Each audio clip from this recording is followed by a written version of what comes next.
Good morning, dear students. In the last class that we have studied about our human eye and its structure, okay? And now we are going to see about the explanation for part of our human eye. For each of the part, what is the explanation? That is what we are going to discuss about.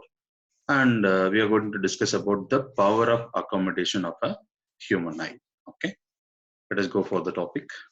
So, we have already studied the structure, each of the parts. First one, we are going to see about the cornea. Okay, cornea means it is the front portion of our eye. Okay, this portion is called cornea. So the cornea, this light mainly falls on cornea because the light hits the cornea portion and the white clear front part of our eye. Okay, which is slightly um, bulging forward. It's slightly looking like projected. Okay, bulging forward. It is tough and protects the interior of eye from accidents. For example, any dust or if any insect hit means in this front portion only it got hit. Okay, so that if you just scratch your eyes also, the front portion only will get affected, not the inner part. So it protects the eye from any kind of accident or this thing. So this is called front portion. That is called cornea. Okay, and iris. Next part we are is iris. You can see here this portion is called iris. This colored portion. This is called iris. This iris is looking like this. Okay, and see this diagram which is in the left. You can see the like net-like structure. Can you see this around the eye? A net-like structure. It is like accordion-like structure. Accordion-like structure which is looking around the eye. Can you see this this blue colored eye? Here also this is the structure is looking like a net. Okay, this will expand like net and it will contrast like contrast also, so that this iris of the eyes controls the amount of light reaching the interior of eye by automatically adjusting the size of a pupil. Size of a pupil means this black color portion. See this diagram, this black color portion, no, this is called a pupil. Okay, this black color portion, this is the amount here. So this black color portion, the whole like portion, this black color whole like portion in this diagram, it's a blue color diagram, blue eye diagram, you can see this black color portion is pupil. Okay, this is here the amount of light enters in here. Okay, so this pupil is designed by this iris. This iris is expand means less amount of light will go in, and if it is contrast means it will allow more light to go inside.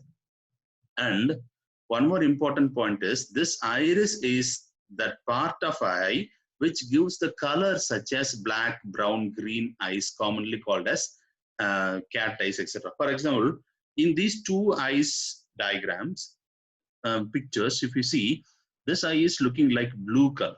Okay, this blue color is decided only because of this iris muscles color. And here you can see it is like greenish in color, greenish and yellow color. So greenish yellow color, if you see, means it will be looking like somewhat of cat eye. So you can understand that the eye's color is decided by this iris.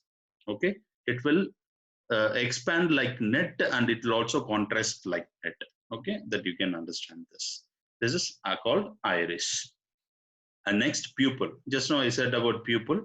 Pupil is nothing but this black color the portion which allows the light goes through it. If the, for example, if somebody met with an accident means if they are taken to the hospital, in hospital what they will do first, they will just open their eyes and they send the light. They will on the torch and they will show it in the eyes.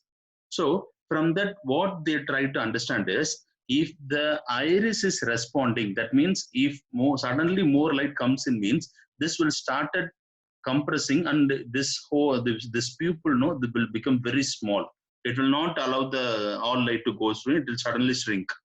So that if it is responding means the person is alive. He is alive. So we can give treatment. And if this iris is not responding means we can come to the conclusion that he is dead. So that is what the doctor will do immediately after a person met with an accident or something. If they go to the hospital, they'll check the pupil eye movement. pupil movement. Pupil movement means pupil amount of light expands means pupil size will expand. Big black color will become. And if the less amount of light enters means small hole will be appearing. So the pupil regulates and controls the amount of light entering into the eye. So this is pupil and lens. So when it comes to lens, this is the crystalline lens that you can see here. Okay, this is called crystalline lens. The eye's crystalline biconvex shaped lens is located behind the pupil. We already seen that this is pupil. Behind the pupil, the lens is there. It is further focus that the light on the retina. Further focus that the light on the retina. Whatever amount hits in the retina is focused by this crystalline lens. Okay. So retina is the portion which is here. It is called a screen that we are going to see in the next this thing. The ciliary muscles. The lens is contracted and relaxed by the ciliary muscles. Ciliary muscles is nothing but this one. This white colored portion is called ciliary muscles. What it will do, it will stretch the lens or it will contrast the lens so that it can see we can make the object to focus to the nearby object as well as distant object. So ciliary muscles is that the lens is contracted and relaxed by ciliary muscles, and the focal length varied by this movement. Okay, this is the function of the ciliary muscles. Next one is retina. Retina is nothing but, you can view it here. Retina is the portion where the image is getting captured. It is like a screen for the eye. So the lens forms an inverted real image on the object, inverted real of the object on the retina. The retina contains several nerve cells, which is convert the optical images to signal to the brain via the optical nerve. What it will do, it has some cone cells and rod cells. So because of these cones and rod cells, it can identify the size of the image, color of the image, bright of the image, dark of the image, everything that it can understand. And it will transmit the image into the human brain. So while it is transmitting, you can see that this optical nerve. So this optical nerve transmits the signals into electrical pulses and it transmits to the brain. That is what the function of this retina. Okay. And nerve cells. Nerve cells, there are two types of nerve cells are there. Okay, nerve cells, one is cone cells, another one is rod cells. Cone cells is nothing but which are sensitive to bright light and helps you to recognize the color. Cones means different color cones are there, like chocolate cone, biscuit cone, orange cone, like that. You can shortcutly, you can remember that. Cone means different color. Rod means it is responsible for the bright and darkness. Okay, cones means different colors. Cone cells is responsible for the different colors, and rod cells is responsible for the brightness and darkness of the cell. This is the most important properties of the nerve cells. Nerve cells is of two types. One is cone and another one is rod. Okay, next one, the brain, what it will do. The brain again inverts the image. What it will do, the retina will convert the images into electrical signals and it will transmit to the brain. The brain will again inverts the image and decodes the signal, and then we can see the image clearly. Okay. An important note is the light is focused by cornea. Cornea means this is the front portion. Okay, it is focused by cornea.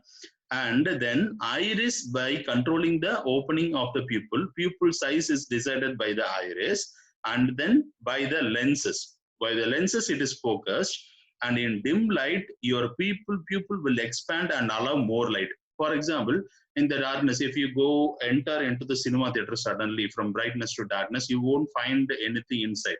You find it difficult. Then after some time, you can find it easy to see the things, because what will happen over there, your people will expand and allow the more light to go inside. So that in dim light, people will expand and allow more light to go inside, and in bright light, it contrasts. Suddenly, if you go for exposure to the sun, suddenly the pupil shrinks and it will allow less light to go inside. Okay, this is what the function which is happening in the human eye. Okay, next we are going to see the topic. Power of accommodation. Power of accommodation is nothing but our ability of our eyes to focus nearby object as well as distance object. For example, if you are sitting in front of in a garden, okay. For example, if you sit in front of a garden, if you see the nearby grass which is present near to your leg, and if you see there is a small tree which is present in there with full of flowers, that tree also that you can see, and from distance you can see the moon also, and you can see the star also. So the object which is nearby to your leg, or with the book which is near which is on your hand also you can see. And suddenly if you want to see the tree which is nearby, you can see the tree also. If you want to see the distance electric lamp post also, it will be visible. And if you want to see the moon also, that will be visible. And if you see the star also, that will be very distance from us, that also can be visible. So our eye can focus all the object. Like if you use the camera, you should focus on a particular distance. Beyond that, it cannot focus, right? But our human eye can focus nearby object also, distance object also. That is the power of accommodation of our human eye. Here you should understand two things. Can you see this diagram? In this diagram, a lens is thin so that it can be seen distance object. Okay, and the lens is becoming thick, bulging. Can you see this lens? Compare these two lenses.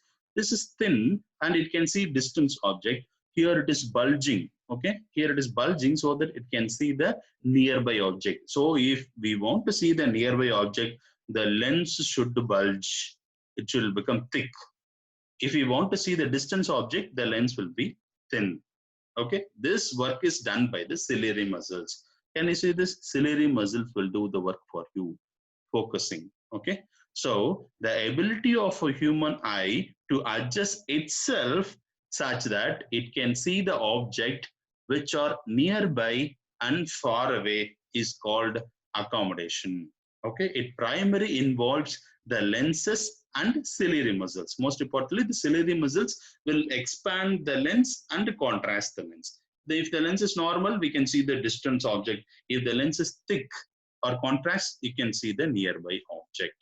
So suddenly you may feel that it is looking like a biology class, but still these are all the function of our human eye. So because of that only all the physical phenomena which is happening. So that is why initially we want these explanations. After that we'll go for the normal physics portion. For example, the ciliary muscles are capable of modifying the curvature of lens. That means thicker and thinner. So thereby it's affecting the focal length of the lens. Lens can focus all the objects which is nearby as well as far away. So that is done by ciliary muscles. Okay. So when viewing objects which are nearby, the ciliary muscles contract. This is what we have already discussed. When viewing objects nearby, ciliary muscles contracts. This is object, nearby object. This muscles will contract and lens will expand, right? So the lens become thicker. The lens become thicker means it can see nearby object. It is squeezed into more convex shape. More convex shape means more bulging shape. So the focal length decreases. Focal length decreases means nearby object that it can see. So the curvature increases. Curvature increases means the bending, the lens bending will increases. Bending increases means, so what will happen? Thickness will increase. That is what we should understand. Okay. The image again falls on retina. Note that here the eye is accommodating by taking a thicker shape so that the image falls on retina. So accommodating means it is adjusting. The lens is adjusting to see the nearby object so that it can be viewed and it can be captured in retina. And in the next case, when viewing the objects which is far away, a distance object if you are seeing means, the ciliary muscles will expand. What will happen? So the lens become thinner. Lens will become thinner. You see this diagram? Lens is thinner. It can see the distance object so that this will be in relaxed position. Okay. So it is relaxed or loosened into less convex shape so that the curvature will be very less. The curvature means the bending will be very less. It will be normal lens-like position. Okay. So the image again falls on retina. Note that here the eye is accommodating. That means adjusting by taking a thinner shape to see the image falls on retina. So for a far away object, it takes a thinner shape by adjusting the lens into thinner. This is done by ciliary muscles. Okay. So, however, the focal length of our eye cannot be reduced below a certain limit. So, for a certain limit below, it cannot be reduced. For example, normally if you study any book, you will keep at a distance of 20-25 centimeters is the normal distance. If you take the book too closer to your eyes, you cannot read the book properly. Too closer, that means it is very near to eyes. If you take the book, your eye cannot focus the letters and you can't read. Just try it out after watching this video. Okay, for example, 1 minute. For example, you can see here, however, the focal length of eye cannot be reduced below a certain limit. If you read a book very close to your eye, it will appear blurred. The minimum distance at which objects can be seen most distinctly without strain. Without straining your eyes, normally distance should maintain from your eye will be 25 centimeter. So this is very important point in very short answer type of questions. This will be definitely asked. Okay. So what is this is called? This is least distance of distinct vision or near point of our eye. This is the two word which is very important, two sentence which is very important. Least distance of distinct vision or near point of our eye is 25 centimeter. It has a certain value. So what does it mean by near point of our eye? Without strain, at distance, the object can be seen is called near point of our eye or least distance of distinct vision. Okay.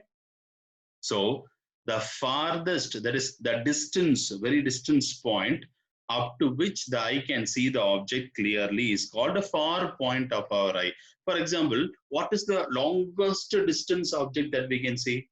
For example, planets, stars, moons, that we can see, moon that we can see, it is very far away from us. And stars also we can see, it is very, very far away from us. So that we can consider that far point, that means distance object viewing is just the capacity of its infinitive distance also that we can see. That is what our power of human eye. So very less distance that we can see is 25 centimeter, which is nearby. For a distance object, if you want to see, means that is up to infinity we can see. So this is called the power of accommodation of our human eye. So the eye can adjust to the nearby object also, to the distance object also. It can focus and it can see the object. This is called power of accommodation of our human eye. Okay. Okay, hope you understand. In the next video, we're going to see what are the defects which is happening in our human eye and how to correct it and what is the ray diagram for that, everything that we will discuss in the next video. Okay, go through this video 2-3 times, then you can understand it better.